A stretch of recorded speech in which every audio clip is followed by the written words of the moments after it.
Yaffee program on WVNN.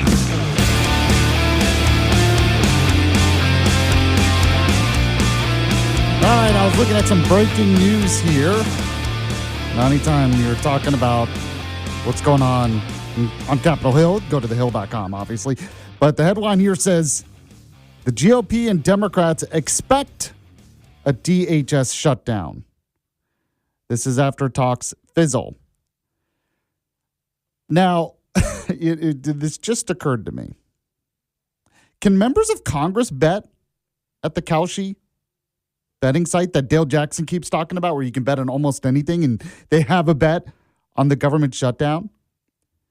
I'm going to start a conspiracy that members of Congress are pushing for a shutdown, or maybe they're pushing to the media that there's going to be a shutdown so they can bet against the shutdown.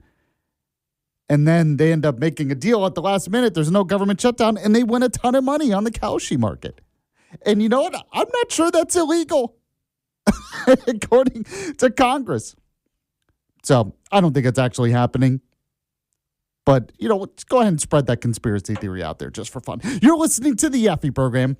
This is the show where you can count on the latest news, the important guests, and the best analysis, all for your morning commute. Here on News Talk 770 AM 92.5 FM WVNN. We'll talk more about the government shutdown. I know that our U.S. Senator, Katie Britt, has been working to prevent it. She was on ABC News earlier this week talking about it, so I'll get to that audio in a moment to give you the latest details. We also have the Alabama bullet points, the top stories from around the state, including John Wall, who is running for lieutenant governor. He is also the chairman of the Alabama Public Library Service Board. He has an interesting response when it comes to Doug Jones, because Democrat Doug Jones has been threatening that if he becomes governor, he wants to throw people off the board because he, sexually explicit books in the kids sections of libraries. I guess he's okay with that. It's an interesting battle to have. But Doug Jones is not going to become our next governor anyway, so, whatever. I guess he can have whatever battle he wants. Now, at the bottom of the hour, we'll speak more Alabama politics with Brad Presnall. He is a political consultant, does work for Tommy Tuberville, Dale Strong, and others. Later on in the hour, I'll give you the breaking news when it comes to Nancy Guthrie. That story just gets crazier and crazier. In the next hour, we have an interesting guest. Clay Fuller is going to join the show. Now, if you haven't heard that name, most people didn't until earlier this week. He got Donald Trump's endorsement in the race to replace Marjorie Taylor Greene in Georgia. So many of you know that MTG and Trump had a falling out.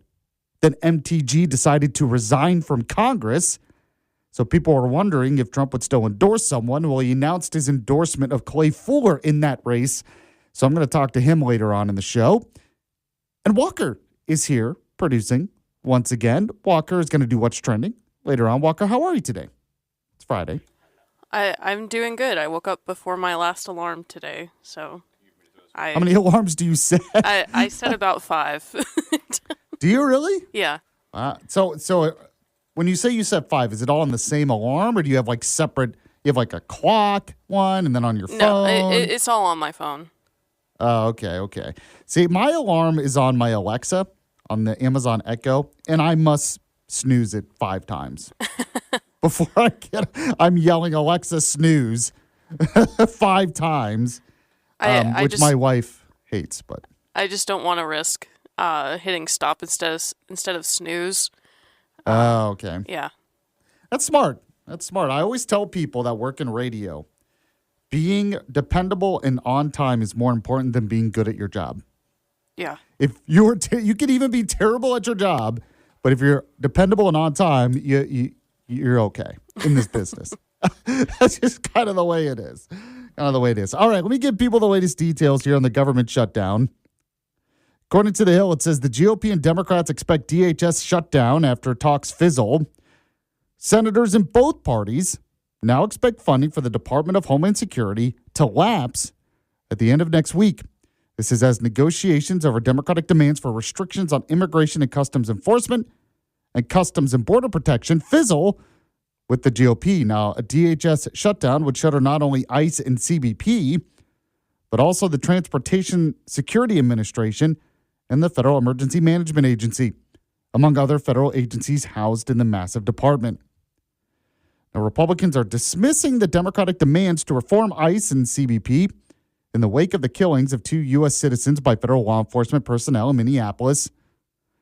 Republicans are saying they're non-starters because they are. And Democrats know that.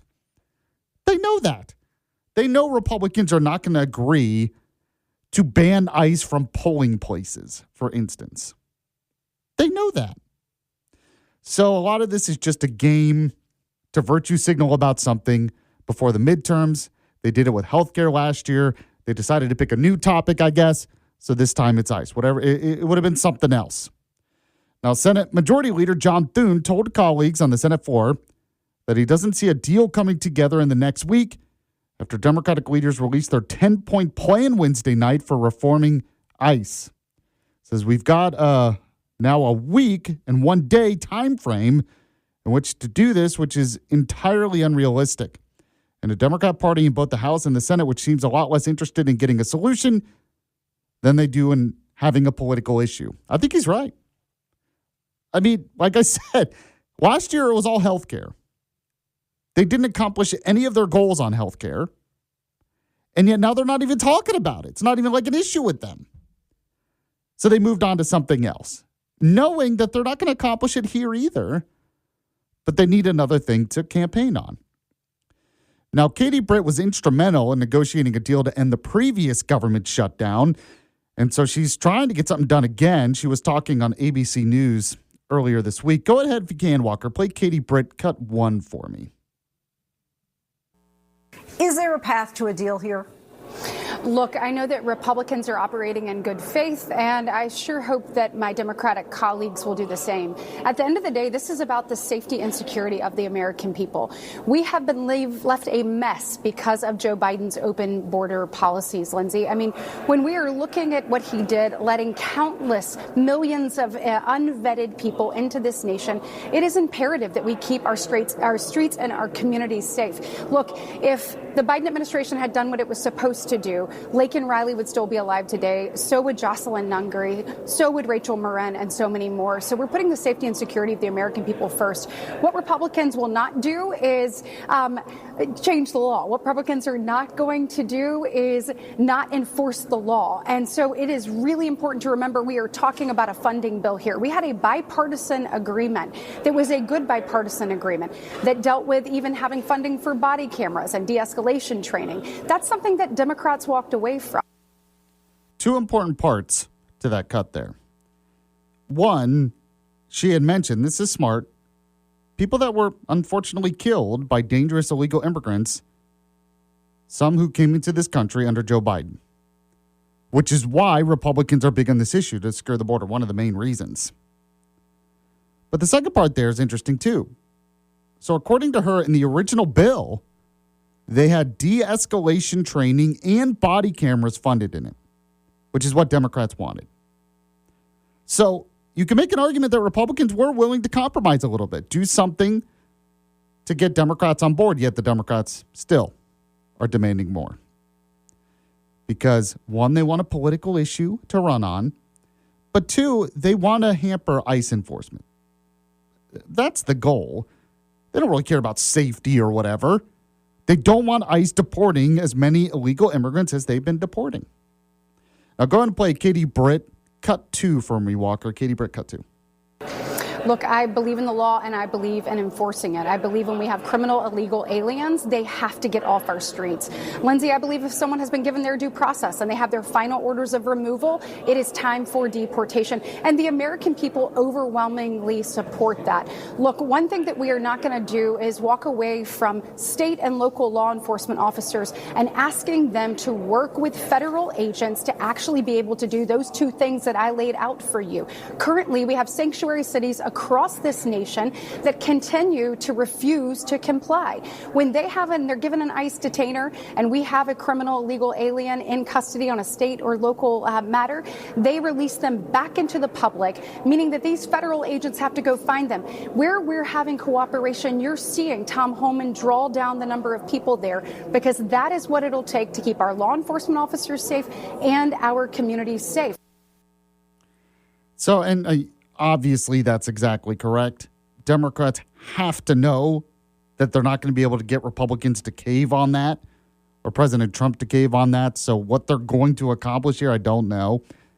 Mostly what they're going to accomplish is a shutdown, and then they're going to scream that Republicans are endangering national security. When Republicans already agreed to things like de-escalation training and body cameras. So who's really to blame here? Now go ahead and play cut 3 of Katie Britt for me.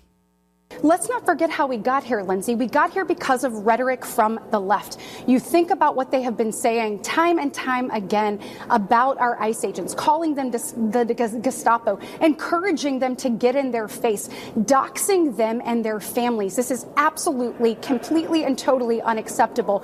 It is creating an unsafe environment in our communities, and it's also creating an unsafe environment for our law enforcement officers. All right, there you go. So you can weigh in on our Yaffee text line, 866-494-9866.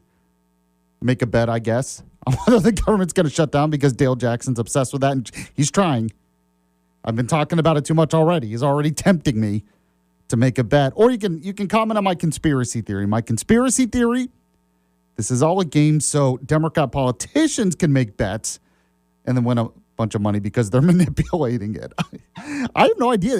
I'm not even sure that would be illegal. I'm guessing it probably would be in some way, some kind of corruption charge. I don't know.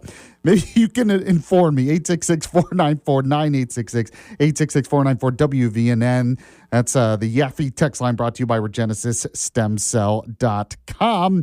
We're going to get to those Alabama bullet points coming up next, and Brad Presnall at the bottom of the hour, Friday edition of the Yaffee program. Stay with us. You're listening to Yaffee on WVNN.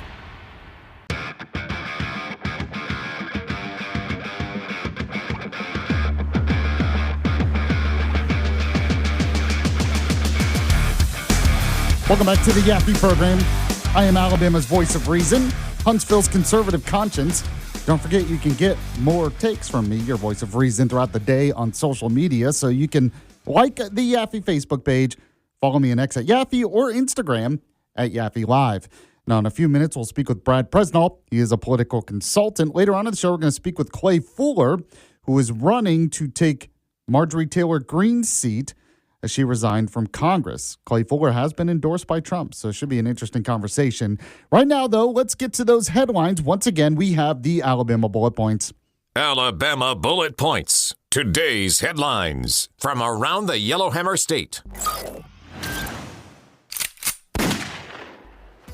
Sponsored once again by Larry's Pistol and Pawn. Number 4 today, Democrats in the Alabama legislature are playing the race card as the Alabama House passes a bill to protect voter information and lower the cost of the state voter list. So the Alabama House of Representatives passed House Bill 67, which is they did it by a vote of 85-16. It was sponsored by Republican Representative Jamie Keel and backed by Secretary of State Wes Allen. The bill caps the cost of purchasing the state's full voter registration list at $1,000, down from about $38,000 before. This is to align with neighboring states while removing sensitive personal information, such as phone numbers and email addresses, from the list to protect voter privacy and reduce spam. But Democrats opposed it, arguing that limiting contact information could hinder outreach to constituents, especially black voters. So, of course, they're right. They're playing the race card.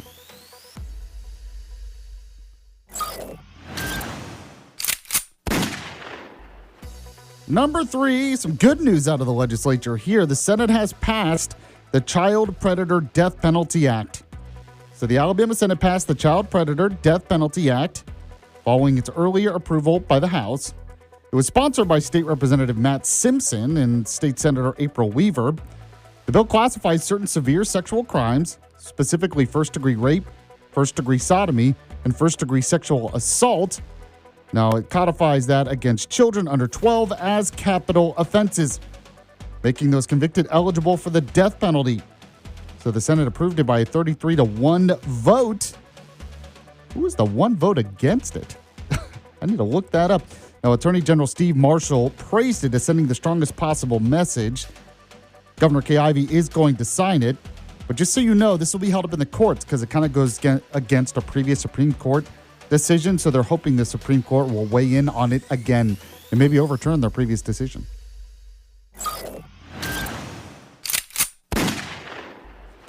Number 2, Tommy Tuberville says Jim Crow was created by the Democrats. He's reacting to the fact that Chuck Schumer and Democrats are calling the SAVE Act Jim Crow 2.0, which is stupid.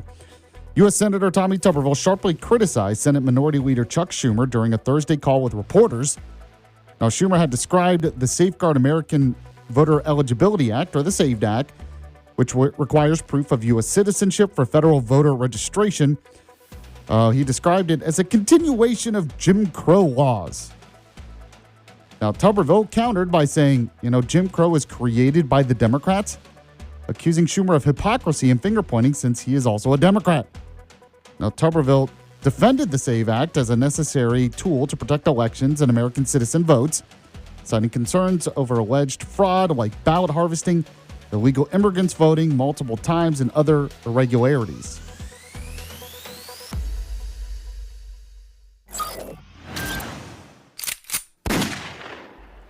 Number 1 today, John Wall fires back at Doug Jones. He says that trash library books and transgender story hour stuff should not be in the kids section, and it really shouldn't be controversial.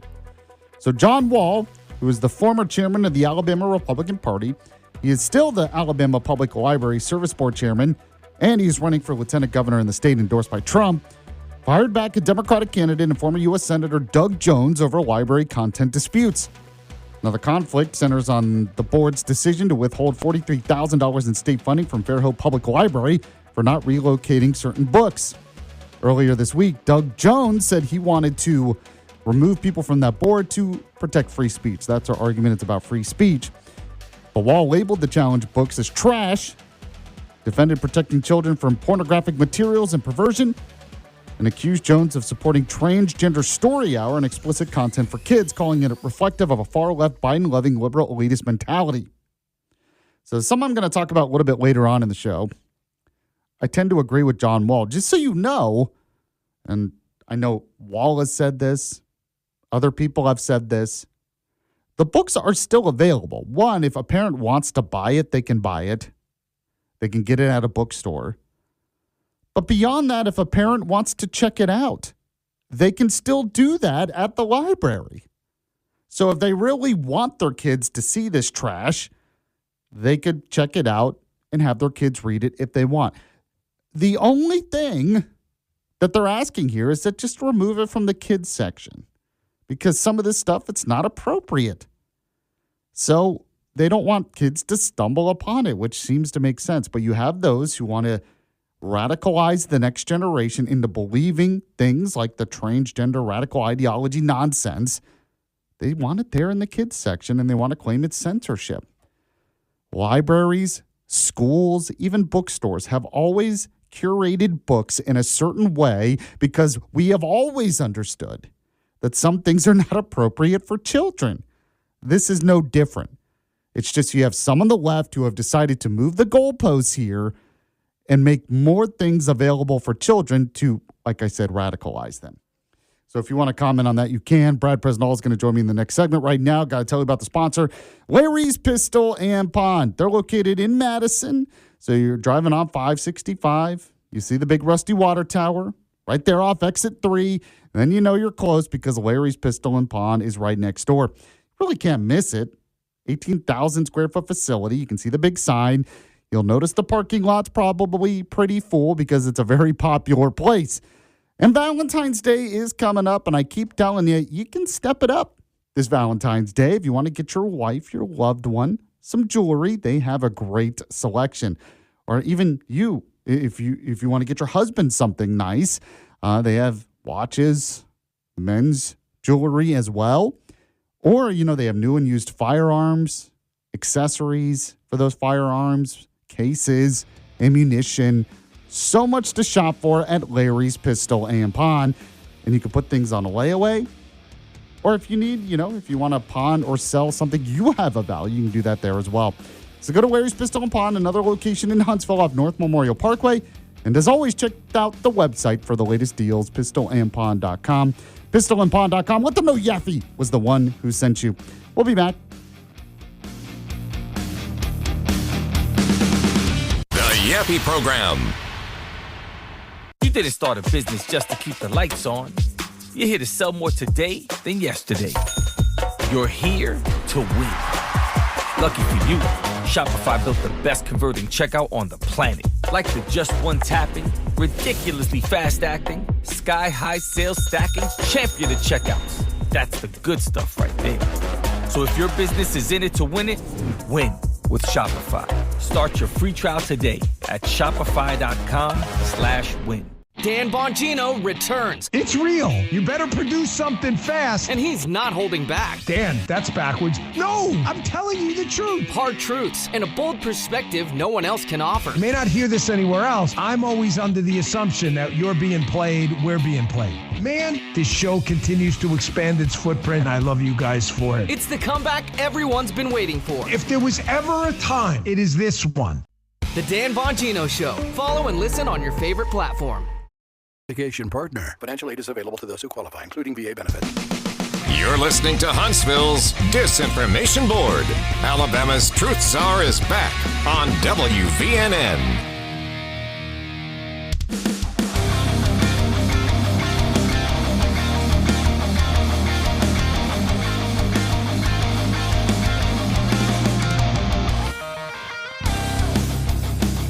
Welcome back to the Yaffee Program. Don't forget, if you miss any of the show live, the podcast, always up on the website, WVNN.com, or anywhere you get your podcasts. You can always listen live online if you can't get it on your radio at WVNN.com or the WVNN app or iHeartRadio or any of your smart devices. And it is Friday. That means we talk right now with political consultant Brad Presnall. Does work for Senator Tommy Tuberville, who's running for governor, also for Congressman Dale Strong, among others, and the AEA. Brad, how are you today, sir? Doing well, Yaffee. Thanks for having me. So I know you want to talk about something that's going on in the Alabama legislature.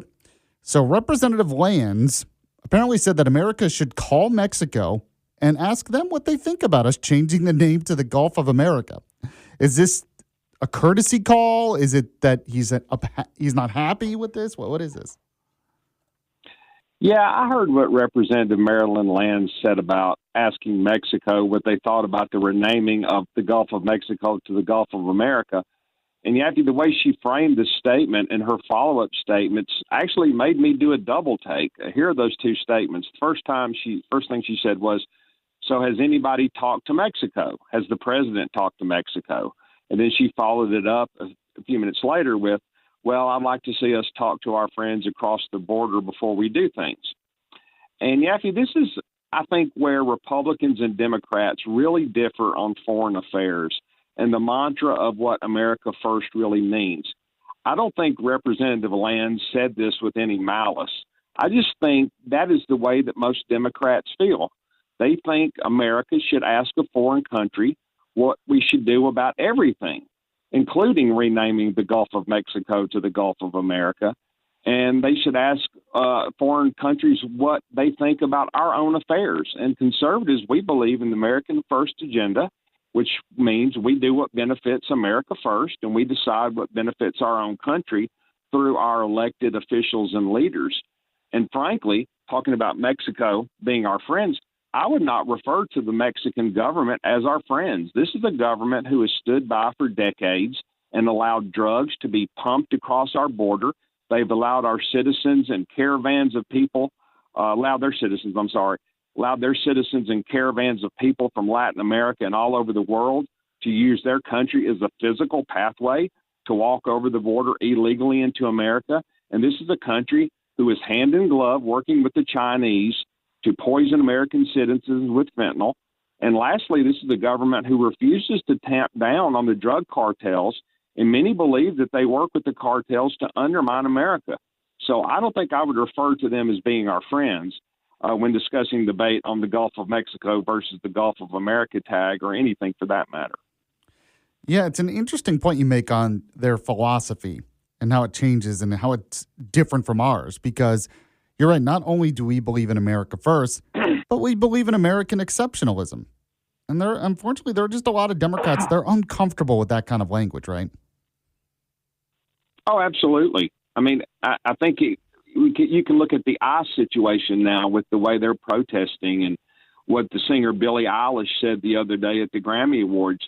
Their mentality is rooted in things differently than ours. They believe that we conquered and stole this land, and they go back hundreds and sometimes thousands of years to have a upset feeling about America and how we were founded in general. So we believe in our exceptionalism and the goodness of America, and they look at us as terrible and conquering. And I think that seeps into every aspect of the left's politics. Yeah, the Billie Eilish comment where she said there are no illegals on stolen land, which doesn't make sense for several reasons. I thought about this. Well, wouldn't the people who stole it be illegal technically if if it's actually stolen? But I heard one of the tribes was like, oh, well, we can talk about where your house is then, because apparently it was on former tribal land or something. So, I mean, I don't know why people take Billie Eilish seriously or something on that kind of nonsense. I'm speaking with Brad Presnell, political consultant.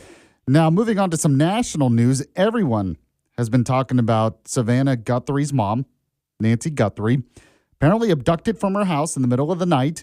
They found her blood on the front porch. The Ring camera was disconnected in the middle of the night.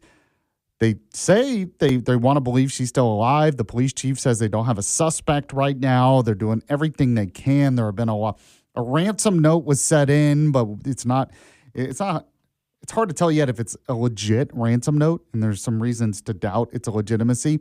But what do you think about all this? Well, Yaffee, I've been watching quite a bit of this coverage on Nancy Guthrie, and I keep thinking how easy it is for bad people to do bad things. I know it's a sobering thought, but most of us and our families are vulnerable to an attack, an abduction, robbery, burglary, you name it. And we take our safety, for the most part, for granted. I don't know if Nancy Guthrie had a home alarm. I know she lived by herself, and that alone is dangerous, especially for an elderly person to do. But in 2026, that's dangerous for any person, no matter what your age is. I know she had a dog, but a small one that couldn't protect her. And I'm not sure if she owned a gun or anything like that. But reports said that she was taken from her bed when she was asleep. So the people that got her were able to enter the house quietly with little trouble. I think this probably happened because of her wealthy and famous daughter, and her mom was on the show with her fairly consistently. So she was known as Savannah's mom, so she was probably targeted because of that. However, back to all of us normal people who aren't famous, the way the country's going, I think we all need to be more concerned with our safety and our family's safety. And I think the days of taking for granted 100% of the time that when we go to bed, we will wake up 8 hours later without being a victim of crime in some ways are sadly over. Well, that's depressing. Way to depress us on a Friday, Brad. Now, I tend to think you're right. We have to take precautions to keep ourselves safe. And also, I mean, we've seen stats that a lot of people are moving to red states. I think part of it is because of the crime issue, that they want to move to areas where there's less crime, it's safer for their kids. Would you agree with that?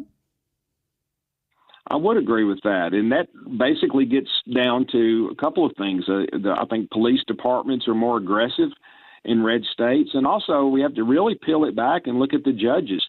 Criminals know in red states that if they commit a crime, that chances are they're going to have to pay for that more than they would in a blue state. So if you abduct somebody in Huntsville, Alabama, and you get caught, whatever judge hears that case, more than likely you're going to get a long time in prison, if not a lifetime in prison for kidnapping or an abduction. Excuse me, because we take things like that very seriously here. I don't know how the Arizona officials will handle this, the federal officials. Ultimately, I think whoever did this will be caught. All of us obviously hope that Mrs. Guthrie is alive and well when they find whoever did it.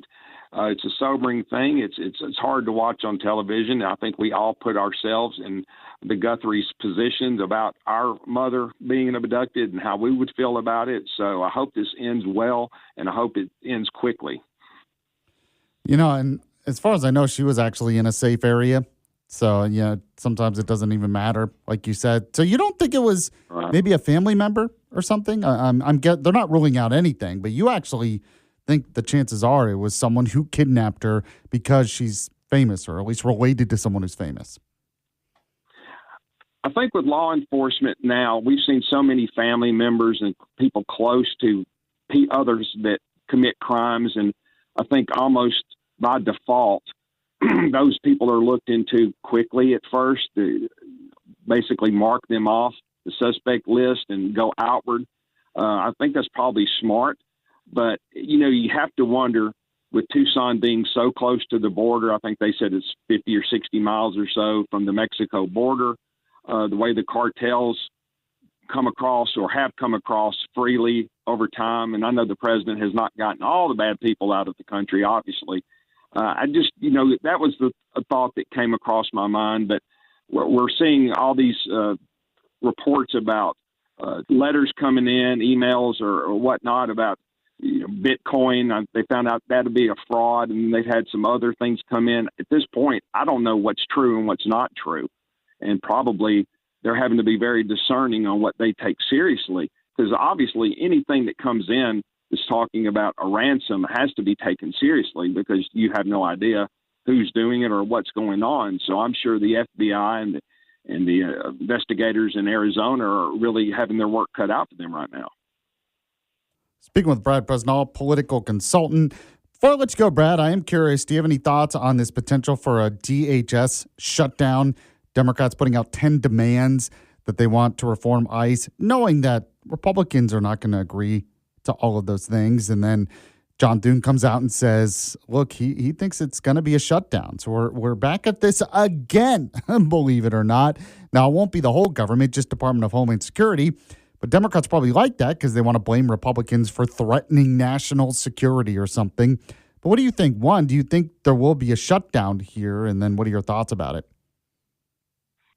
I think you and I talk about this seemingly about every 3 to 6 months about a shutdown right. And how they just keep kicking the can down the road. I think there probably will be a shutdown. How long, I don't know. Hopefully it won't be very long. But, the Democrats, I think you and I spoke about this last week or the week before. The Democrats kind of had egg in their face 3 months ago during the shutdown, and Chuck Schumer was really criticized by his own party for giving in to demands. So I think this time we may see them really stick their feet in the concrete on this and not be pushed back. So I think we may be up for a fight.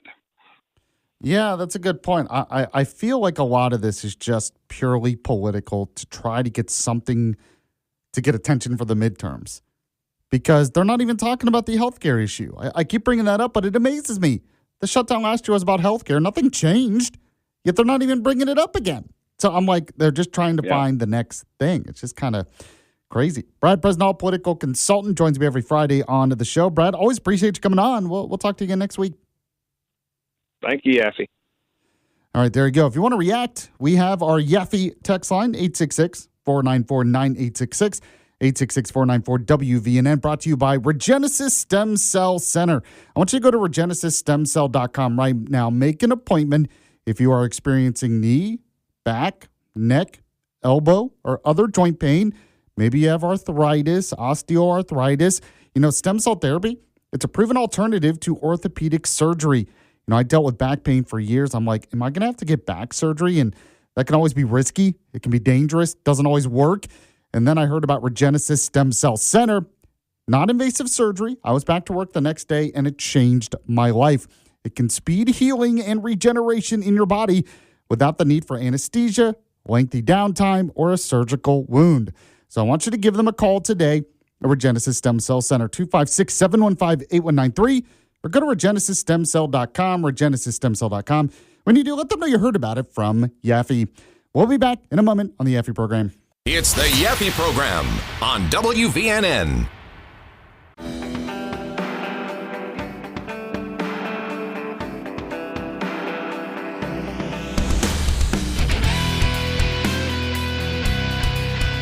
We're back here on the Yaffee program. It's your woke detox center, your rehab. If you have to deal with a lot of woke lefty nonsense in your life, you listen to me and you just feel better.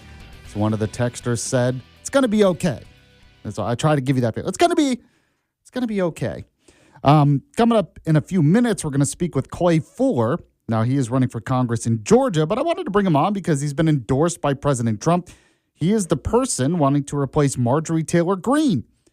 So there are a bunch of people in that primary race, but Trump weighed in, and as you know, Trump had a falling out with Marjorie Taylor Greene. Now you have MTG out there saying MAGA was a lie. So talk about a falling out. I just have to say. So we'll talk to him about that and more. Right now, though, I do want to play a cut here real quick. So, Walker, go ahead and get this ready because I heard this conversation with Scott Jennings and the CNN panel, which is just getting, the fights on that show with Abby Phillips on CNN every day. They know what they're doing, though, because it all goes viral and people see the clips online and everything. And so I don't think they're going to get rid of Scott Jennings anytime soon because, he drives ratings. But go ahead if you can, Walker, play the Scott Jennings cut for me.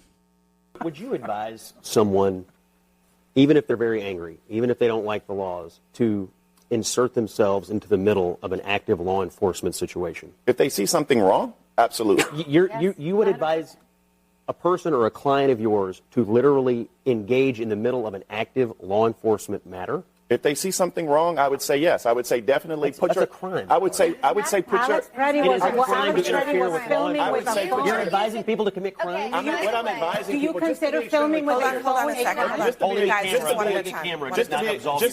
Just to be extremely clear, because I know how these things get clipped and shipped around on Twitter. What I'm actually telling you, Scott, is if my client came to me and said, Bakari, I was outside and I saw something going down and I saw somebody being abused and I went and tried to put myself in between them, or I raised the camera, do not hit officers. Do not spit on officers. But yes, by all means, if you see something wrong, videotape it. I can't sit here. My dad was a member of SNCC, right? He was a professional disruptor. Holding a camera. So they're trying to make it seem like those on the left. So that was Scott Jennings at the beginning, making a good point. Telling people, are you saying people should actively insert themselves into these situations? And they're like, well, if they see something wrong. And you have to remember, a lot of the people that were actively inserting themselves, Renee Good, Alex Preddy, what do they see? They believe deporting these illegal immigrants itself is wrong. So they're going to insert themselves to prevent ICE from getting illegal immigrants because they believe that's wrong. This is why you have to be a little bit careful in what you're saying here. But when you look at the video of Renee Good, she didn't just, I'm just videotaping. She actively used her car to actively get in the way of ICE, to impede them. Alex Preddy, the video there, people are saying, she just, he was just helping someone up. No, there was a law enforcement present by ICE who was dealing with someone. We don't know the full context. And he got in the middle of it. He tried to get in the way of ICE doing what they were doing. Even if you disagree with how ICE was handling things at the time, if you insert yourself into that situation and law enforcement already knows you because there are past videos of Alex Preddy spitting on law enforcement, kicking the taillight. So what's happening here, it's not just people. They make it seem like people are just in the area and they're just concerned and they're worried about the Gestapo that is ICE. And so they're just going to take out their video camera. No. Both Renee Good and Alex Preddy, who I wish were alive today. The fact that they're dead was completely avoidable. But we know their background. We know what they were doing. They put themselves in very dangerous, bad situations on purpose, not just to document what's going on, but to actively impede an investigation. They were part of groups where they are trained for the purpose of stopping ICE. So no, they should not be doing that. And we all should understand that. So 1, it's not wrong to deport illegal immigrants. 2, it is wrong to impede ICE. And 3, it's wrong to say that ICE is not legitimate law enforcement. But I will say this. It was also wrong for Kristi Noem to come out with statements claiming that Alex Preddy was there to kill people without the evidence at the time either. That was wrong too. So I can admit that the Trump administration didn't get everything right, and Trump understands that. That's why Tom Homan's there and things are running better now. But let's not pretend, let's not play this game, and they always do this in these situations, that, oh, they were just there, concerned citizens, they happened to be there, they wanted to document, help someone out. No, they believe that it is their job, and they were training themselves to do it, and part of groups organized to do it, to get in the way of ICE, to stop them from enforcing the law. That's just the truth. All right, Clay Fuller joins me next here on the Yaffee program. Stay with us.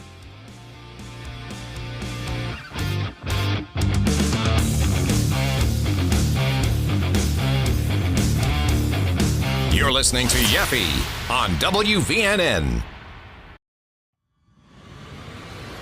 Mic Drop, hosted by former Navy SEAL Mike Ridland. What does it mean to be an American? Be American is you love your country above all else. I love this country. I was born here, raised here. I offered my life to serve this country. And if you don't do your part to preserve what we have here and our culture, it's going to be gone. And we can't let that happen. Yeah, that's Mic Drop. Mic Drop. Follow and listen on your favorite platform.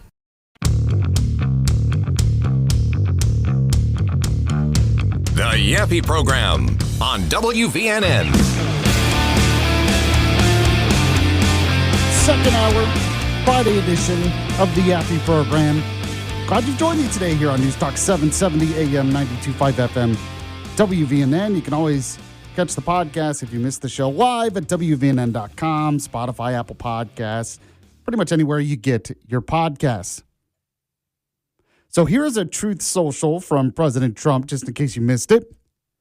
He said, "It is my great honor to endorse America First patriot Clay Fuller, who is running to represent the wonderful people of Georgia's 14th Congressional District."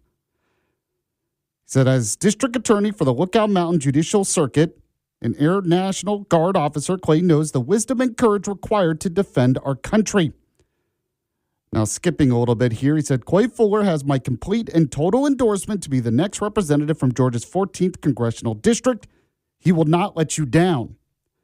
Now, the reason why many of you might be curious about this is because he is running for the seat that was originally held by Marjorie Taylor Greene, who was a big-time Trump supporter. Then she had a falling out with Trump, really criticized him, then decided to resign from Congress. And recently she came out and said MAGA is a lie or whatever. So this seat's getting national attention, as you would expect. But joining me on the show right now is Clay Fuller, Republican candidate for 14th Congressional District, who, as I just said, was endorsed by President Trump. Clay, thank you so much for coming on. Good morning, Mike. Thank you so much for having me. I really appreciate it. So talk about first, well, we'll get into the Trump endorsement in a moment, but talk about why you decided to run for the seat. Yeah, the number one thing, once this seat opened up, I wanted to, my entire career has been fighting for North Georgia and being a warrior for North Georgia. So the first thing was to be a warrior for the people of Northwest Georgia, for the people of the 14th district. And then I wanted to go up there and have President Trump's back. And so that's the number one thing. There are a number of problems that I want to work on to help Northwest Georgia. But part of that fight is going to be being up there, being willing to stand your ground and fight for President Trump. And that's what I'm going to do. So did you want to get into this race after Marjorie Taylor Greene resigned, or were you actually going to try to primary her?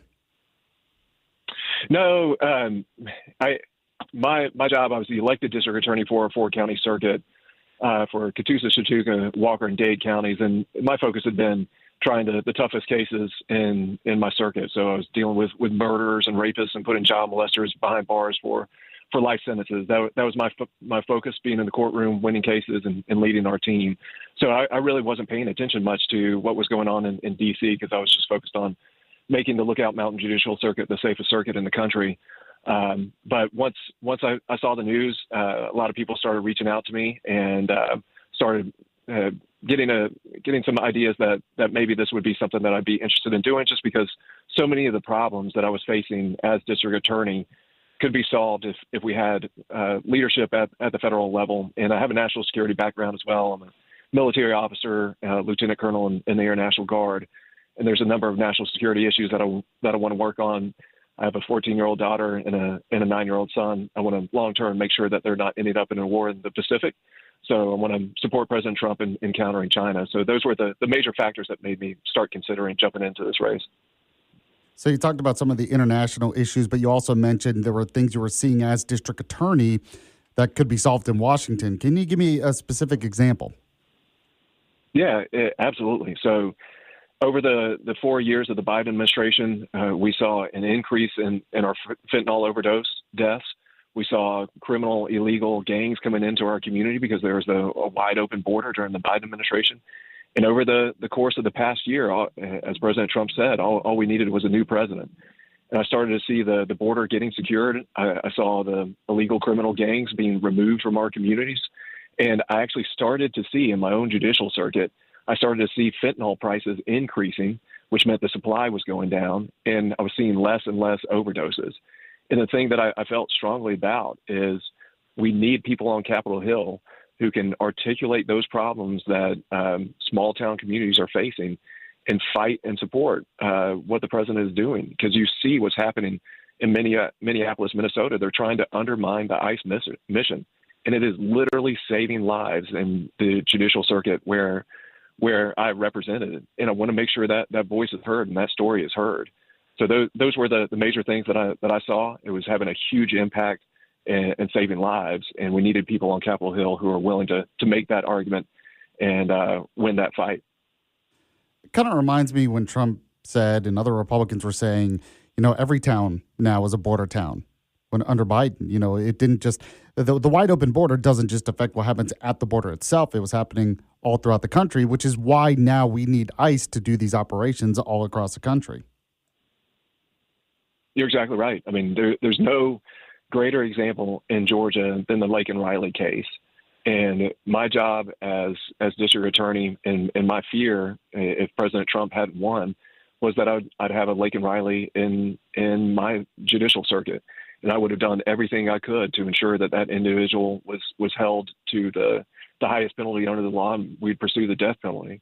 But the main thing that we could do to prevent anything like that happen again, because nobody on the right ever wants to see another case like Lake and Riley's, and we continue to see illegal immigrants committing these crimes. I think we recently had one that was just in Georgia that ended up raping an 11-year-old child, and it's beyond amazing to me that it's controversial that the left is making it an issue and protesting and fighting ICE to remove sexual predators from their community. And we need people on Capitol Hill who can articulate and argue these important points that, hey, what ICE is doing is going to save lives and make our community safer. And I think you're seeing that. If you saw just recently, the White House announced that it was the greatest reduction in the murder rate in our nation's history. And once you start enforcing law, criminals start getting the message. And this is why you need more prosecutors on Capitol Hill on the right to continue to press that issue and protect President Trump and make the argument that these policies are working. Speaking with Clay Fuller, he is running for Georgia's 14th congressional district. President Donald Trump came out with his endorsement of Clay this week. This is the seat that Marjorie Taylor Greene held, and they had kind of a falling out. Sounds like you disagree with MTG's take that MAGA is a lie. I would say MAGA is alive and well. It's, there you go. It's doing great, and yeah. So we need people on Capitol Hill who are going to have President Trump's back. So no, I'm ready to go up there and do that job. And my life changed just on Wednesday. It's a lesson in maybe pick up phone numbers that you don't know, because I rejected the president's call the first time because I had no idea what the number was. And then I picked up the phone and had a great conversation with the president. And it was an honor of my lifetime to have his endorsement, because I was a Trump appointee in the first Trump administration. I moved my entire family up to work for him after hearing his American Carnage speech. That was the first politician in my lifetime who was talking about the problems that I was seeing in Appalachian communities like mine. It was the first politician in my lifetime who was speaking about the problems of Main Street, and I wanted to move my family up to D.C. to work for him. So to have it a number of years later where he's letting people that know that I'll never let them down. It was an honor of a lifetime to receive that phone call this week. So did it take you off guard? You weren't expecting it? Oh, absolutely. No, my wife, I got her one of these bird feeders where it films birds, and she was heading out the door to go and fill up the bird feeder. And she came back in and she looked at me and said, kind of like you'd seen a ghost. And she asked who I was on the phone with. And I said, I just talked to the President of the United States. So not my normal Wednesday at all. It was incredible. That's funny. It was amazing. On that phone call, he just kept telling me, Clay, you're a rocket ship. You're a rocket ship, Clay. So I'm really excited about it. And the endorsement went out, and I was very proud of myself that Wednesday. I got my text messages down to 0. And now it's at, I'm not kidding, 450 text messages. So a lot of people really excited for me, and just really appreciative of the president weighing in on this race and supporting our campaign. I'm really glad we were able to get you on the show then, because obviously you're pretty busy these days. So I'm glad you were able to come on. I did want to ask you as well, one of the biggest falling out topics between Trump and Marjorie Taylor Greene was foreign policy. I mean, Trump struck Iran hard. He had been very supportive of Israel. Marjorie Taylor Greene she says she's a non-interventionist, but seems to be more of an isolationist. What do you think about that? What do you think about Trump's foreign policy? Yeah, no, I certainly support President Trump's America First foreign policy agenda, and for those, for me in the position that I used to be in as elected district attorney, this again was having a massive impact for me. If you don't see what happened to Nicolas Maduro as something that saved lives in the Lookout Mountain Judicial Circuit and across the country, then you're looking at the America First foreign policy completely wrong. By snatching up this member of a criminal cartel who is putting poison into our country and holding him accountable, that sends a message to the entire world that if you're going to send poison into our borders and kill Americans, remember, fentanyl is killing more Americans 18 to 40 than any other cause. And that's not by accident. It's by open borders and the Communist Party of China sending those fentanyl components through entities like the Venezuelan corrupt government and killing Americans. And so, no, I fully support him making sure that we're keeping America safe and fighting back against people who just want to do us harm. And the strike with Midnight Hammer is just one of the most incredible examples of American military might, that we could go and take out the Iranian nuclear program, which was a threat to the entire world. Remember, you have the old John Quincy Adams speech that he wrote that we don't go with the Monroe Doctrine. We don't go searching for monsters abroad to destroy. There is no abroad anymore, and we can't let rogue regimes like Iran have nuclear weapons. And President Trump understood that, and so the way that he's using force in a limited way to make our world and America safe is the definition of America First, and I fully support his agenda. Clay Fuller, he has been endorsed by President Trump for Georgia's 14th congressional district, which, as you know, was originally held previously by Marjorie Taylor Greene. Clay, if people want to find out about your campaign and support you, how can they do that? Go to our website. It's clayfullerforgeorgia.com, and we're also on all the social media platforms. So come and check us out, but go to the website. That's the best place to get our information. Clay Fuller, appreciate you coming on, my friend. I know we'll talk to you again in the future. Mike, hopefully I didn't let you down in this interview. And like President Trump said, I'll never let the voters of Georgia 14 down or the country. So looking forward to being in Congress, and we'll talk again soon. You're like a rocket. That's what I've heard. That's what he said. You're like a rocket. That sounds good. Thanks, man. We'll talk to you again soon. Yes, sir. Thank you. Bye. All right. If you want to react to that, I mean, he sounded pretty impressive. You can. Seems like he's going to be a good member of Congress. Trump supporting member got the Trump endorsement. Now I see why. If you want to weigh in on that, you can. We have our text line, the Yaffee text line, 866-494-9866, brought to you by RegenesisStemCell.com. We have much more to get to on the Yaffee program. Stay with us. Back in just a moment. The Yaffee program.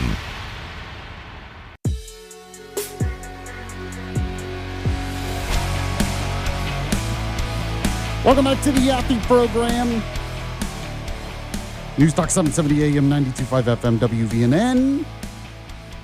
So I see here John Wall, who's the chairman of the Alabama Public Library Service Board, used to be the chairman of the Republican Party, now running for lieutenant governor. He was endorsed by Trump, which gives him an edge.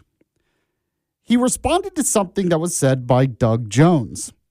So AL.com has the story, so I'll read this story and probably have to fix some of their mistakes, after I read it, but here it is, because it's AL.com. Wall fires back, it says, at Doug Jones. Oh my gosh, what is that? It's doing I'm at AL.com and it's doing like a Norton virus scan thing. I can't even go to the site. What is happening? Anyway, it says Wall fires back at Doug Jones, trash library books, and transgender story hour. So former Alabama Republican Party chairman and lieutenant governor candidate John Wall, who I'm sure we'll get on the show next week to talk about this, defended his actions on the state library board Friday.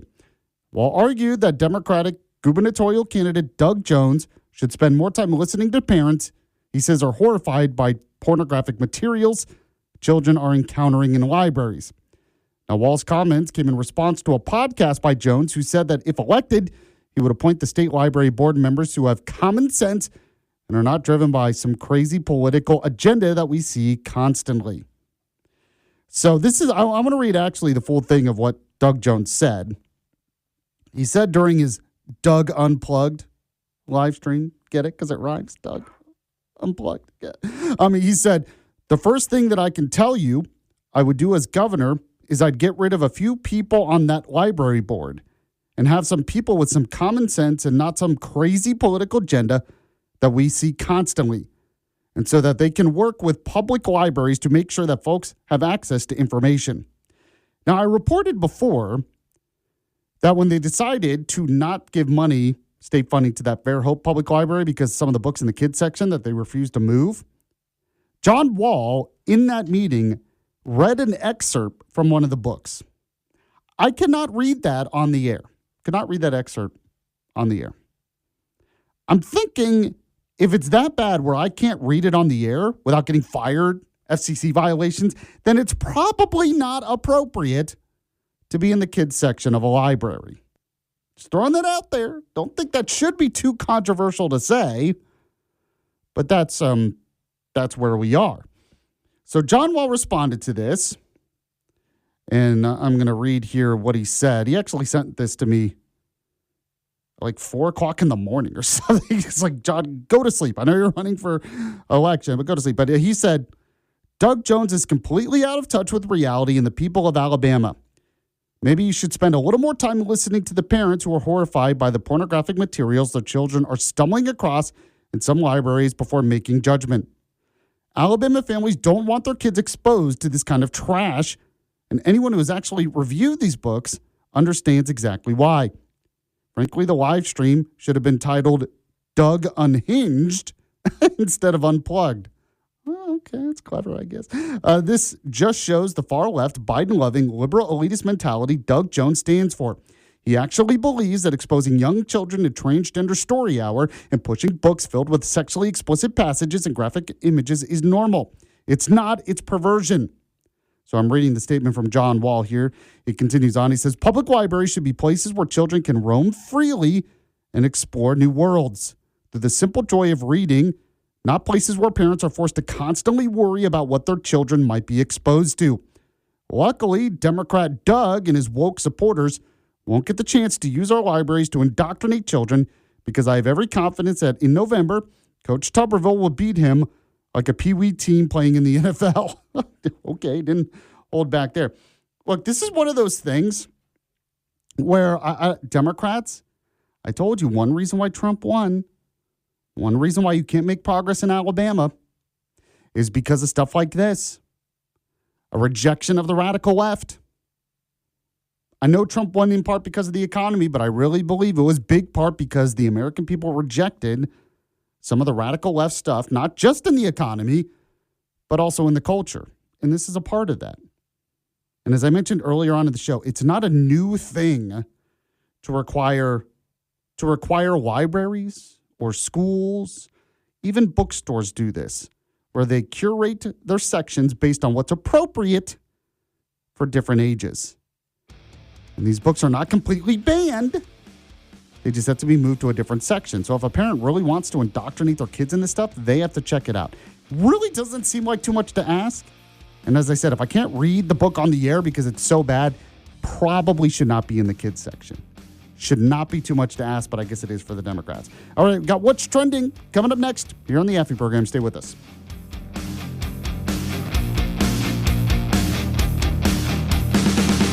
It's the Yaffee program on WVNN. Mic Drop, hosted by former Navy SEAL Mike Ridland. What does it mean to be an American? Be American is you love your country above all else. I love this country. I was born here, raised here. I offered my life to serve this country. And if you don't do your part to preserve what we have here and our culture, it's going to be gone. And we can't let that happen. Yeah, that's Mic Drop. Mic Drop. Follow and listen on your favorite platform.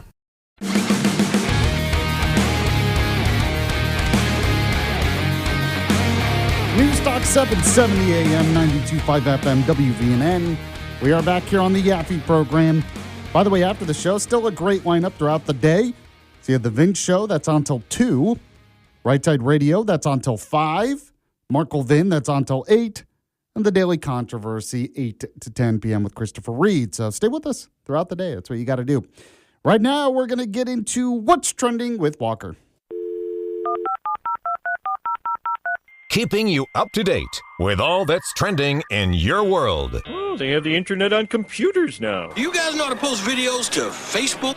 It's What's Trending. Sponsored by Coleman Furniture Market, located in the heart of Coleman, Alabama. So drive there today and see some great deals that they got going on right now when it comes to, say, living room furniture, which my living room furniture, even the TV stand I got, is from Coleman Furniture Market. They have bedroom furniture, which my bedroom furniture I got, which is really nice, from Coleman Furniture Market. Oh, and by the way, they delivered it and set it up for me. I wasn't going to do that. They can do that for you as well. So go today. You can find out some of the latest stuff they got in, new inventory all the time. And go to their Facebook page, like their Facebook page, or follow them on Instagram. And if you want to find out more details about the store itself, go to Coleman Furniture Market.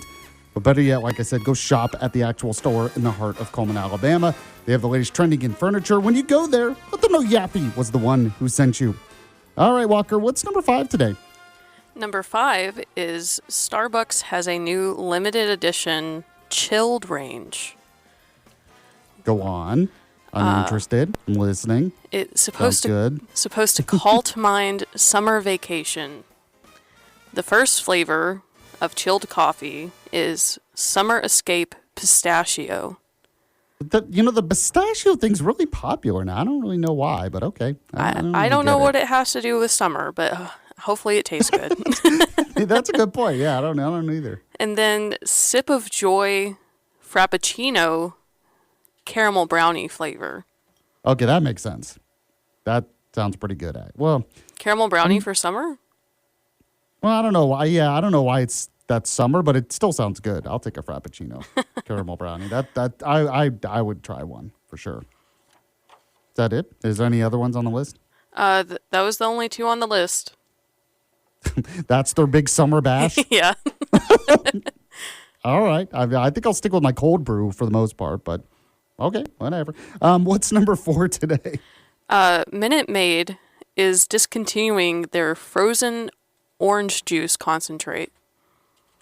And why? People are mourning it. That's because we're going to have a burial, a wake. After 80 years, they are exiting the frozen can category due to shift in consumer preferences. Okay. I mean, if it's not making money, I guess that makes sense. So frozen can. So yeah. the concentrate's frozen, but you make regular orange juice, or do you make like a slushy or something? You make orange juice with it. Like you mix it with water after it thaws, okay. I assume. Okay. All right. I don't remember. Juice? My grandmother used Tang a lot more than the frozen concentrates.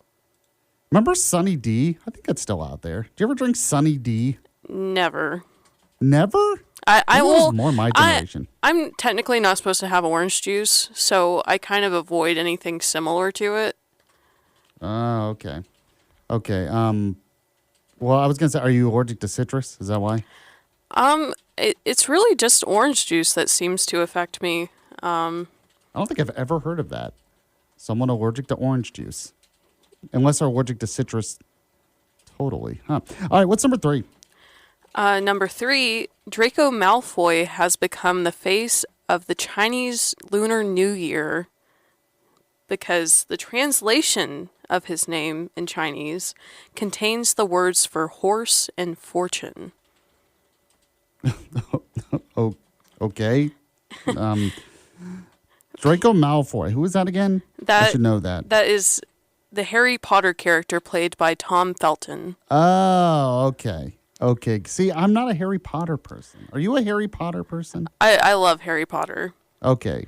For some reason, it doesn't surprise me. Don't worry. It's not an insult because my wife also loves Harry Potter. So. People decorate using foozie or red square papers with the word prosperity printed on it, hung upside down, which also is which turns into the pronunciation for the word arrival. And they've been putting pictures of Draco Malfoy on them. So have you read all of the books and seen all the movies? I've seen all the movies. Fantastic Beasts? I've wanted to see Fantastic Beasts. I have not watched them. I also haven't read the books just because when I was younger, I felt like it was pointless to read the book after watching the movie, but now I know better, and maybe one day I'll get to it. See, I don't read a lot of fiction, so I'm kind of with you that if I can watch a movie, I don't necessarily want to read the book because I read more nonfiction. But believe it or not, I have not seen a single movie or read a single Harry Potter book. Well, you're missing out. That's all I have to say. The closest I have come, and Steffi really wants me to, so eventually I'm going to, especially I'm sure when my daughter gets older, we'll probably get into it. But the closest I come, I have been to the Harry Potter world at Islands of Adventure in Universal. Okay. And read the ride. That's the closest. And you know what the longest line in that place was? To buy the wand. That was the longest line in the park, I think, that day. Oh, really? It was just people lining up, not for the ride, but to buy the wand. One of those Harry Potter ones. I was like, okay. Just beyond me. I do not understand it. Okay, what's number 2? Number 2 is Super Bowl is coming up on February the 8th. Watchers are expected to spend more than $20 billion, and we have a lot of deals that people can enjoy anywhere from Applebee's, Buffalo Wild Wings. Really? Chipotle is doing something interesting. They're giving 100,000 fans a chance to win a free entree. After halftime, before the third quarter, there will be a 30-second AI-generated video on their Instagram Reels, and it'll have a text-to-claim code for people to use. And then they could enter and have a chance to win. Yes. Well, I think it's the first 100,000 people. Oh, okay. That makes sense. Which they'll get that. Mm-hmm. So it's funny that the other places, because it used to be restaurants, I mean, you would have to almost buy tickets ahead of time to watch the Super Bowl at a restaurant because, they're crowded. But maybe that's not the case anymore. I have no idea. I did hear that the cheapest seats, I think, at the Super Bowl, I forget, it was like $400 or something. And then the most expensive were like $8,000. That's insane. I just watch it on TV. They're sold, some are being sold in the secondary market, for like $50,000. And I'm not kidding. Oh. I'm just like, okay. I heard a report earlier of a guy who apparently has been to every Super Bowl since it started. Oh, and really? They were talking about how the original tickets cost $12. $12 a piece, and now you have to pay a lot. He's getting older, so he said this is going to be his last one, and he's like, it's amazing. It's not a cheap hobby, is what he said. I was like, yeah, I can imagine. All right, what's number 1? Number one is Guy Fieri is unrecognizable as just another guy in his Super Bowl ad.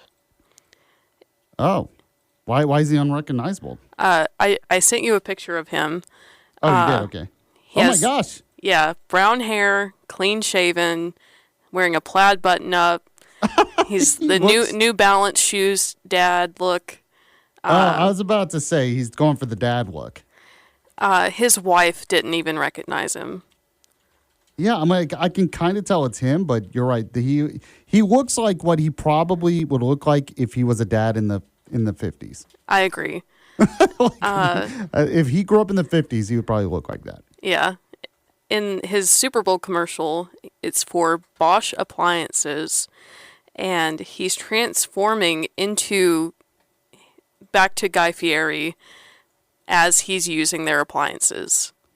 Oh, interesting. Did they release the whole commercial already? I just saw this sneak peek of them revealing his look for that frame.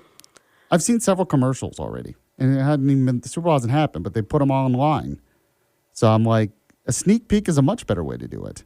I agree. Instead of releasing the whole commercial.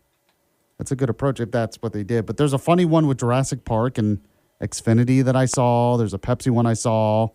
The Pepsi one is funny. Yeah, I haven't seen it, but it's been described to me. Yeah, and it's sad that it's like I want to see it during the Super Bowl. All right, Walker, I appreciate it. Thank you so much. We'll be back in a moment on the Yaffee program. You're listening to Yaffee on WVNN.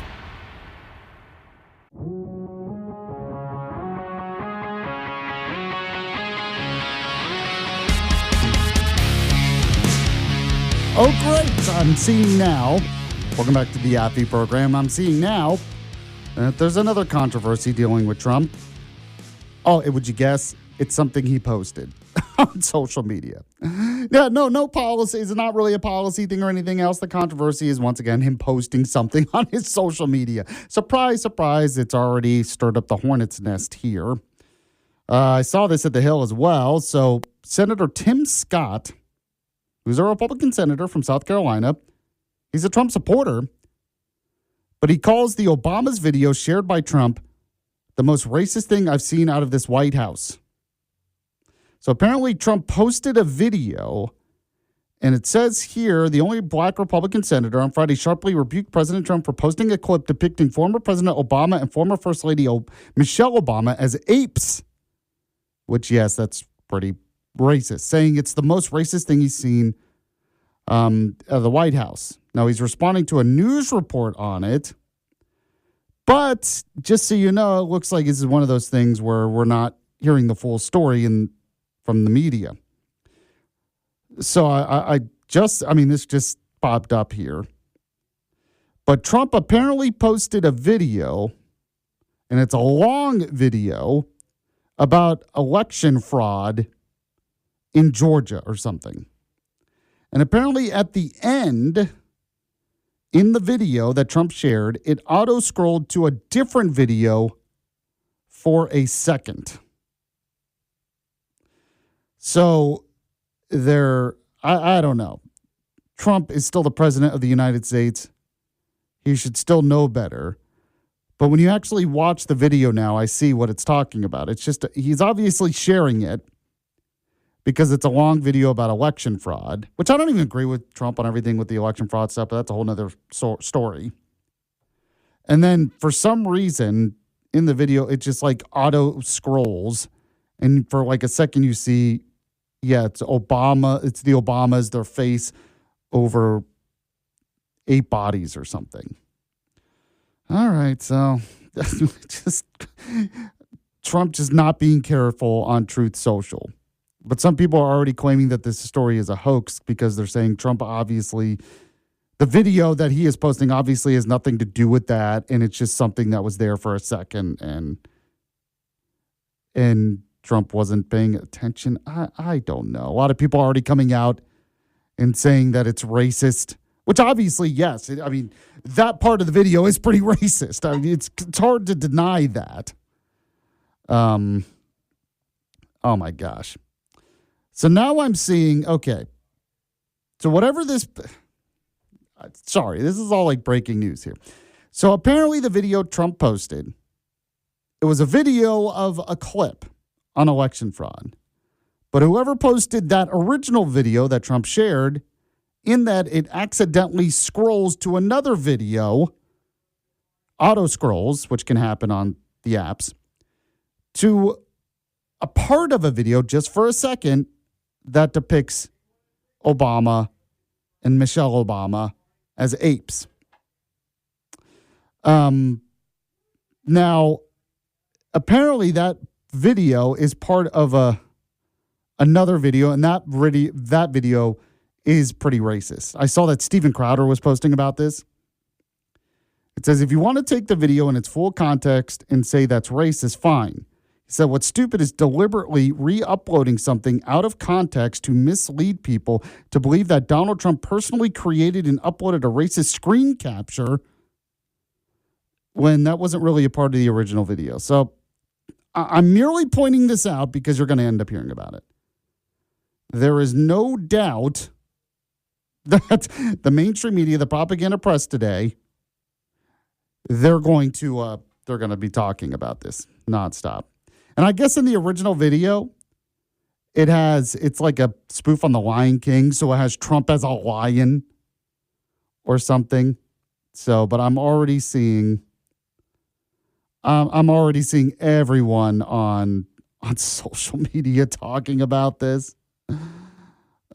Trump, he just so another person said, you can see in this post that the video shifted up when it finished, confirming that the content Trump posted was completely and continued to a new reel.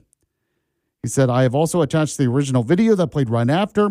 It depicts several Democrats as animals, not just monkeys.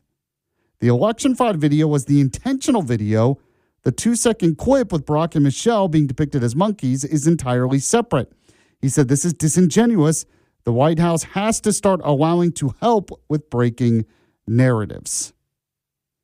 So there you go. We'll see if Trump says, knowing Trump, he probably won't apologize for this, but we'll have to see. This is going to be a reaction. And my general advice, and I know he's not going to take my advice on this, but my general advice has always been, you're the president of the United States, 10% more discipline. That's all I want from President Trump.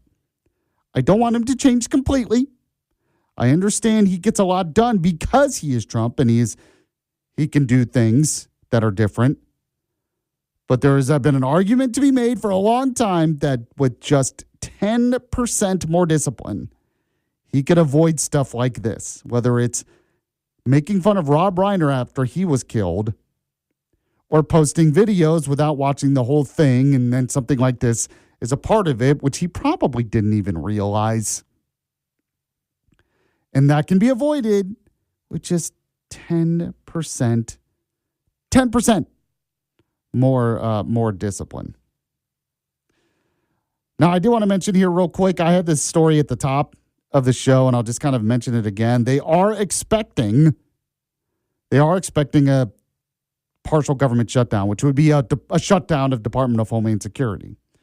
So I read some of this, but I'll read it again here. It says, senators in both parties now expect funding for the Department of Homeland Security to lapse at the end of the next week as negotiations over Democratic demands for restrictions on immigration and customs enforcement and customs and border protection fizzle with the GOP. A DHS shutdown would shutter not only ICE and CBP, but also the Transportation Security Administration and FEMA, which isn't good. Now, Republicans are dismissing the Democratic demands to reform ICE and CBP in the wake of the killings of 2 U.S. citizens in Minneapolis by ICE and other law enforcement. Senate Majority Leader John Thune told colleagues on the Senate floor that he doesn't see a deal coming together in the next week after Democratic leaders released their 10-point plan Wednesday night for reforming ICE. He said, we've got a now 1 week and 1 day time frame in which to do something which is entirely unrealistic. And the Democrat Party in both the House and the Senate, which seems a lot interested in getting a solution, or a lot less interested in getting a solution than they do having this as a political issue, which I tend to think is true. Now, the lead Republican negotiator is Senator Katie Britt. She was also the lead negotiator when it came to the previous government shutdown. She called out the Democrats' expanded list of proposed reforms as a ridiculous Christmas list of demands for the press and not negotiating in good faith. Which she's right. So it seems like the Democrats want a shutdown for a while because they think it's a good political tool to help them in the midterms. They would, if it wasn't this, they would have come up with something else probably. Just seems like. All right, we'll be back on Monday. Have a good weekend. See you later. The Yaffee Program.